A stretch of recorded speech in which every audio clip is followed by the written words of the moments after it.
Hello, my name is Hope. I'm from ECS at ECS is a non-profit organization that provides virtual companion for seniors from age 60 and above.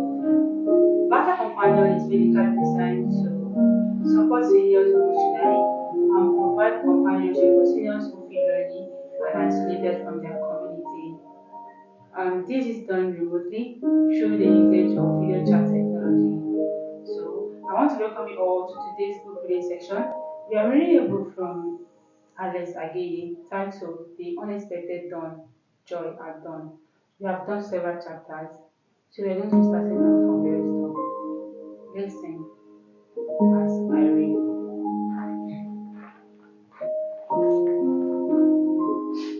Down, all of you, the corporal shouted. Neil felt a scorn pressing on his stomach. The soldiers went about searching the travelers. Two of them waited while the others searched, their guns held as if they were a fire squad waiting for the order to fire. Neil stole a glance sideways.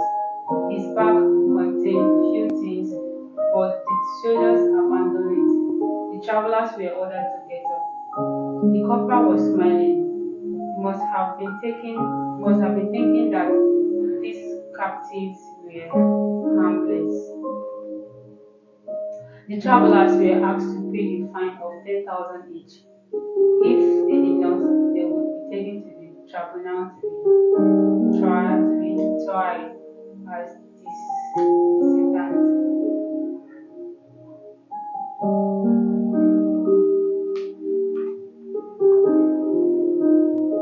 Neil paid up, followed by the four others.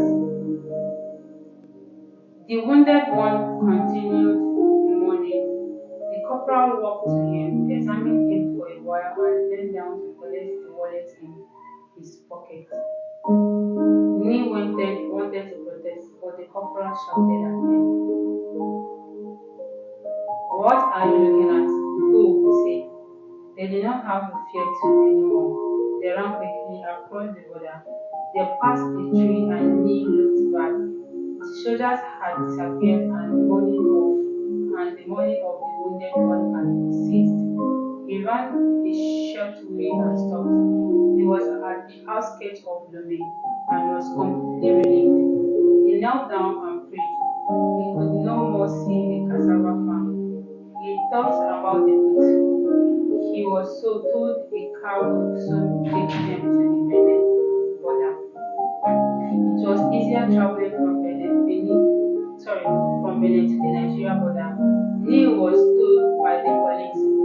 Within minutes, he would close a chapter in his life, put it away completely, and open a new one. He looked forward to entering the motherland. He realized that Aaron was not with them. He was not the one who was shot. He must have escaped earlier. He smiled. He was willing after all.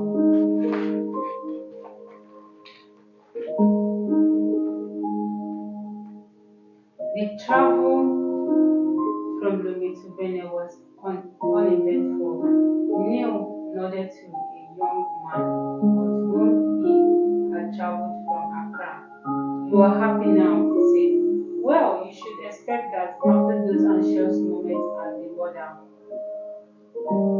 Do you know the one who was shot? The young man shook his head. It happens all the time along this border, and there's nothing one can do. Let's move on. There's more ahead. He smiled. Let's get to the lorry park, to the motorcyclists. They take passengers to the Nigerian border. Neil shrugged his shoulders and raised a clenched fist. The young man had taken him and he hurried. You're passing this way for the first time, Charlie. Yes. Oh, I see. Elsa. What name is that? That's foreign, isn't it? Yes, polished. But it was idolized by my parents and Jake took it like that. It is the short form. Oh, sure. It's the Oslo. He stressed the first syllable. Oslo. Neil whispered, and Moses. Neil Tako. Neil Take. Upon Nabi. He suddenly seemed to have remembered something else. Well, he gesticulated. We have met before at the university. He struggled to remember the details. He went on, laughing. I remember now, you were at the Rice and Abunda Hall, one of the colonies, of course. Then followed the long laughter by both of them. I was the vandal of the gentleman hall. He nodded proudly. Commonwealth, of course, Nick flushed with joy. I was with the bank, but nothing went well with me. And as everyone else is doing, I have to leave. What do you say? A motorcycle drove towards them and they stood aside to let it pass. You were with the bank? We all thought that all was well with all bank employees. The alumnus of Rice and Abulu Hall said, that's what everyone says, but here I am on sale. They both laughed at what he said. I'm a trader. I buy goods from Togo, Nigeria, and sometimes from the Ivory Coast. But today I'm for Nigeria. They walked slowly toward the lorry station. It's good to have a companion in times like this. Nick said, of course, of course. Neil held tightly onto his bag. His companion had chosen a young cyclist to take him to the border. Neil chose an elderly man with a fairly new motorcycle. You know how much to pay, said the cyclist. Yes, I know, 5 naira. Okay, you should remember that always. He said, laughing. Some bad nurse gets to the border and you know what I mean. They try to be smart, understand. He got on the bike and signaled to Neil to jump onto the passenger seat. Next, he pressed the gear handle, pushed and breathed out cigarette smoke.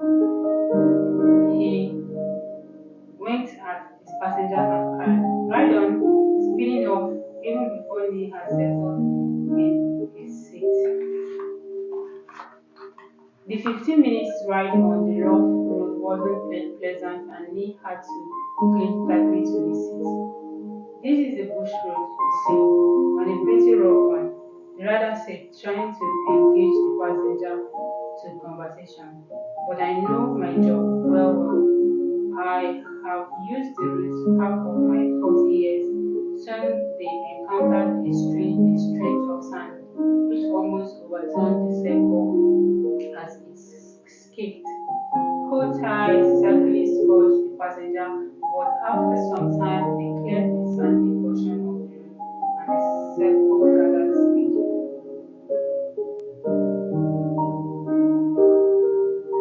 The air breeze passed blowing hard on Neil's face and dreadful tears began to drop from his eyes. He tried cleaning them back off his hand. When he felt the cyclist speaking, he stopped that business. You have got the money they're doing, he asked. Nick had to bust his head forward to catch the words. I have it, he sounded. While flashing a 5 naira note before the cyclist, Nick could see the face of the cyclist in the driving mirror. You have to keep the correct amount on you always, the cyclist said. We are 10 miles far from Lagos. He steadied his bike. You are doing well, so said Neil. Well, all cyclists need cooperation from passengers. Neil felt some spells fall on his arm. You see, so if you will pay a little, you see, the immigration people demand a lot of money from us before they allow us to cross. Neil kept quiet. The 5 naira note was in his right hand. The bike showed slowed down. So, how much will you pay? That's settled, you know, that he gave a friend this man and just the note for 5 naira as I agreed. 5 naira. Let me see, me trusting 5 naira me towards the secretary who had got off the bike. I told you the immigration demand extra money or they will turn us away. I heard you say so. So I'm behaving like a boy. Now you have got to pay something higher. Well, take this extra 2 naira. No, no, no, boy. How much do you have? Only this and 5 for my fare to Lagos. You are kidding. You should be more intelligent than this. No passenger comes this way with 10 naira. You have to carry extra money for emergency unless you are a fool. I wish I could do better. Then I tell you, you can't fully experience much like me. He looked at me for a while. That's an insult, you know that. The immigration officer then custom to they all take money. Do you want them to arrest me and be safe? That's all I have. Leave me for to face those people. You don't mean it. You don't mean it. Be serious. What do you take an experienced cyclist like me for? He turned and walked towards his motorbike. For a few seconds, his right foot rested on the gear panel while the engine roared. He raved once. 10 miles from here. You hear that? I hope you can be brave with your legs too. Neil walked towards him, flashing the 7 naira he had in view. The cyclist looked at him disdainfully and pretended to be in a hurry to ride off. He revved the engine again, twice this time, but he did not ride off. Instead, he told me confidently, the bush here is full of wild beasts. You may offer a lion the 7 naira if you meet one. He will be glad enough to accept that from you. He became furious when he thought that the cyclist was about to leave him in the bush away from anywhere he knew. How? He cried. Take me to the border. That's nonsense. Who pays for the fuel? For some seconds, they looked at each other. Neil had 63 naira on him. The cyclist turned off the engine and walked towards me. Give me all the money on you, he ordered. 10 naira, said Neil, ignoring the order to surrender his money. That's all, he said, in hesitant finality. But in a flash, the rider gave him 2 satan punches on the cheek and he fell. Why? He protested. You heard me, I said, give me all the money on you. You can't be serious. Why should I do that? He tried to get up but found it difficult, feeling very guilty from the fatigue of the journey and from hunger, which he suddenly felt urgently as well. His fist formed at his side as he got up, still not knowing what exactly to do to this bullying middle-aged rider of a bad motorbike. The man thrust a foot toward which caught Neil in the solar collapse and he fell backward. The man fell on him with a drawn knife. Neil shocked like a leaf as he lay there on his back. I will pay, he stammered. 20 naira. The man grinned and got up, thoroughly baffled. Next time, don't be foolish, he told me confidently. Neil sat up, pulled down his stock and as he went to take 20 naira from the lot, the cyclist mixed the whole amount from him and ran to his bike. Neil was too stunned to react. He simply looked on, sitting as the thief rolled away with his money. He regained his senses, got up and held his jaw. It was aching extremely badly. While arguing with the motorcyclist, Nick thought he had heard a car engine start not far from where he was left stranded. He followed the path that he thought led to the spot where the vehicle, whose engine he thought he had heard must have been. Within engine or so minutes, he came to a road. Not far away was a house. He walked further towards the house. To his surprise, he was standing in what appeared to be the outskirts of the border town.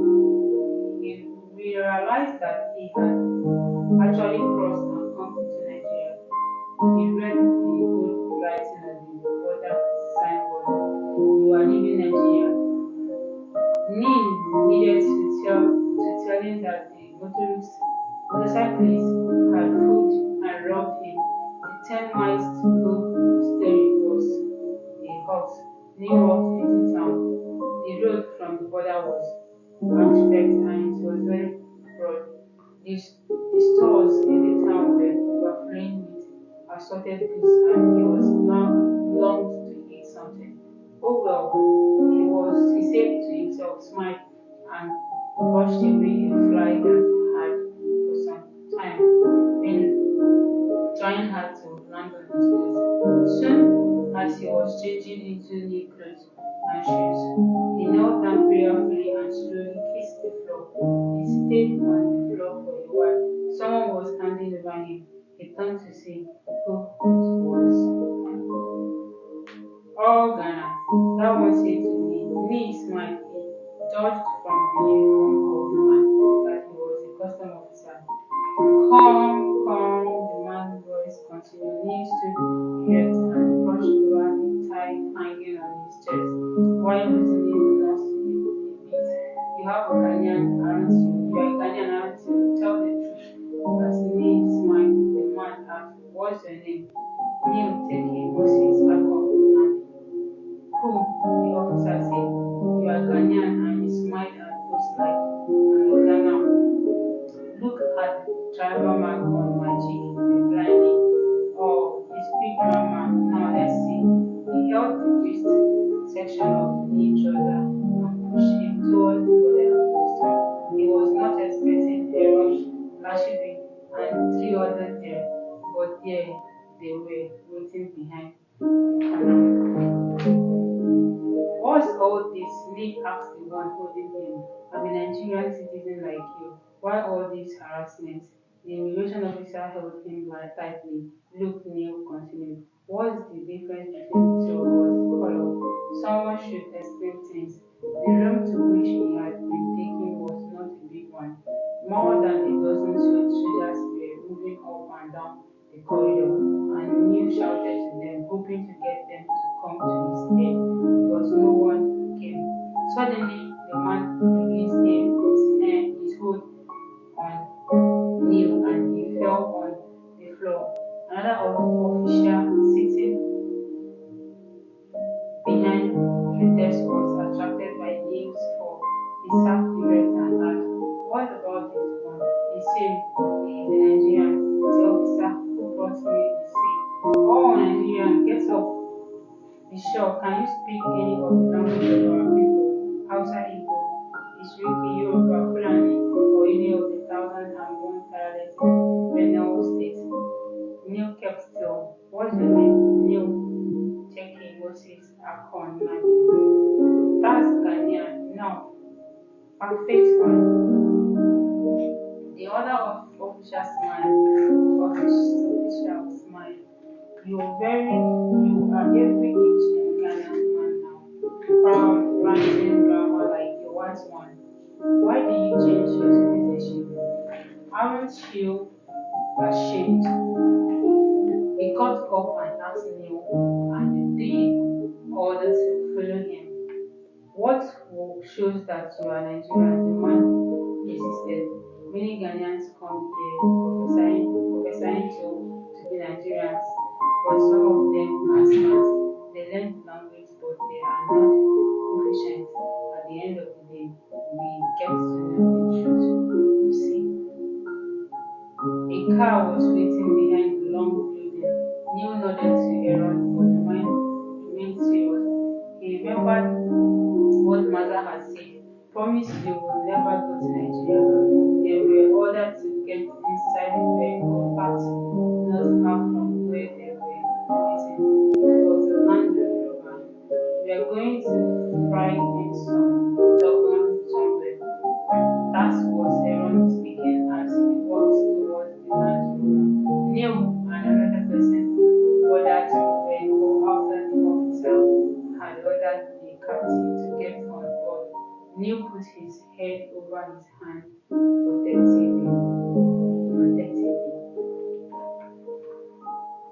If we are unable to get these two officers to reason with us, we shall be in a real trouble, he said. The officer who questioned Neil while sitting behind the counter was now sitting on the right of the driver. I have hope, Neil said. When we get to Lagos, the story will be different. The government will care in our case. We are responsible people, aren't we? And I am Nigerian. Aaron laughed. You think the government will care? Meanwhile, Aaron's laughter had attracted the attention of the officer in front. He looked back at his captives and turned back to focus on the road ahead. Aaron continued, there are so many cases the government may want to look at. The point is, who will take the matter concerning us to the government? These captors of ours won't. That's for certain. Occasionally, the forest gave way to large towns along the road. Neil kept thinking of what to do. The joint was quite marked. Were they where they were, and the leads which told the story where the war was great. Soon they entered the line of all units and they could see the inscription Lagos Hotel written on the billboard close by.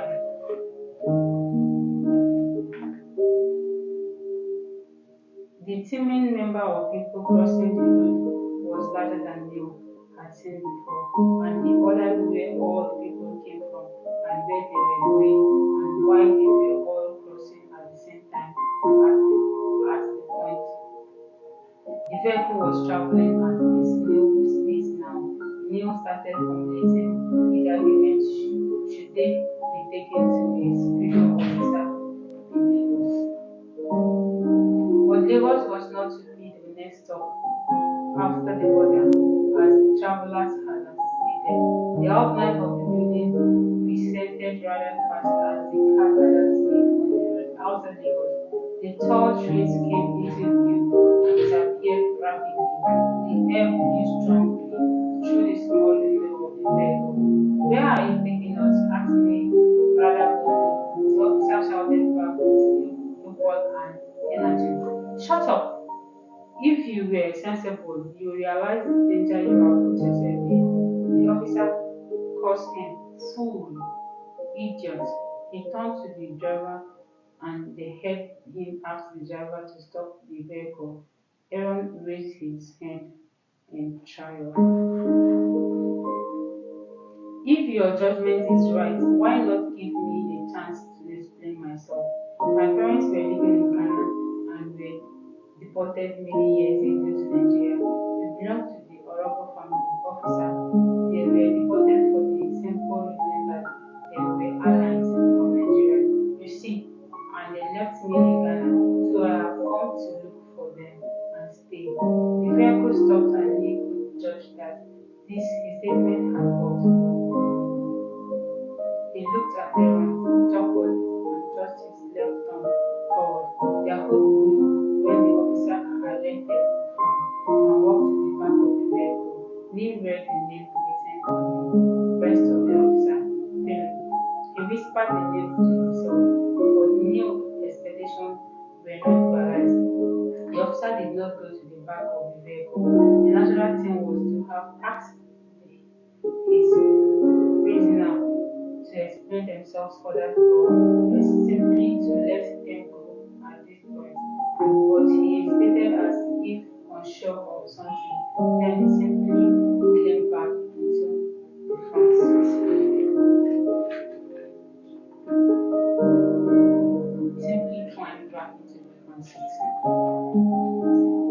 Okay, let me see your paper.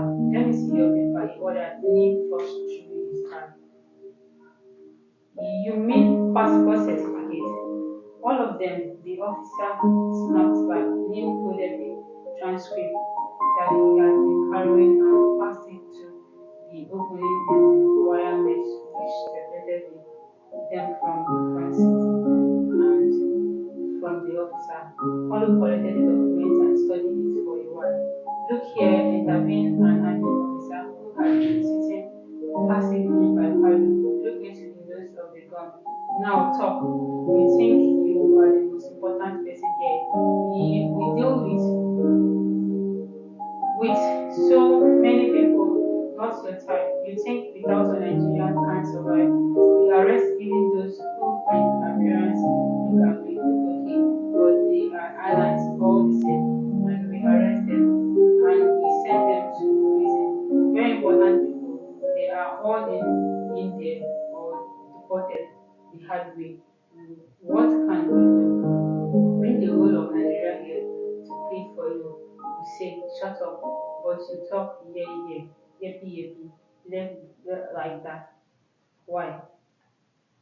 That's enough. Palo scolded the soldier, pushing the gun gently away from his arm. Let's be patient with these bastards. We should have reminded them in a prison cell in Lagos, said the driver, speaking for the first time since the journey began. I told you that that would be a damn waste of time and space. Our cells are full now, and we should be creative. Padre said, taking control of the situation. He licked his lips and blinked. If they get home, I will employ them. I have got some farms at Neri, and I need more hands. I tell you, these people will love the idea.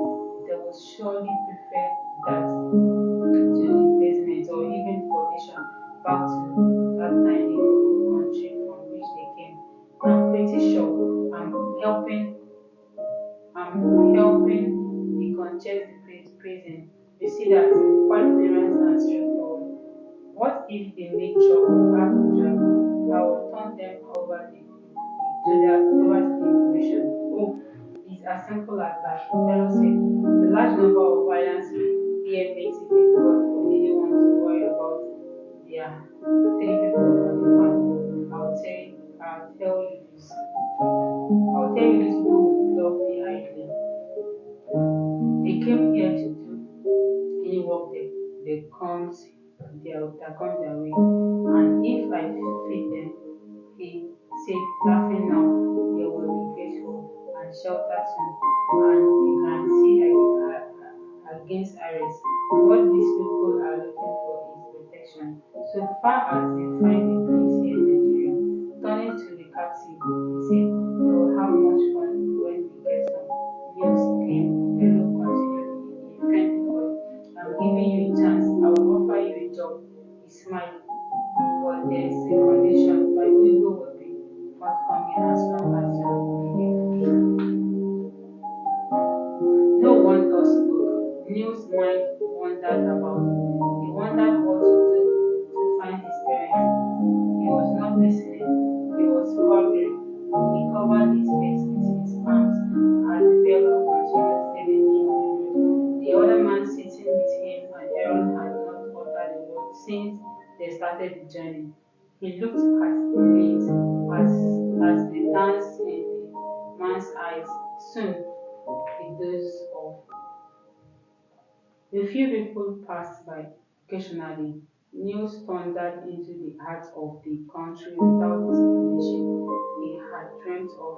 He saw himself, a hated alien expectantly waiting for the day the immigration would call at his door. Each second he found himself distant from hope. He still hoped for a change in event. He told Aaron that he had arrived home without any welcoming voices. Aaron held him. They seemed to weld their dreams together. The sun was moving fast towards the far side of the hill behind the building, and the darkness gradually moved into their conversation.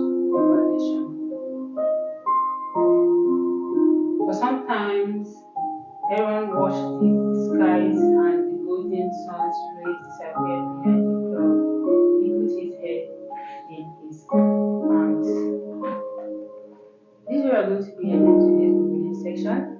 Thank you so much for listening and bye.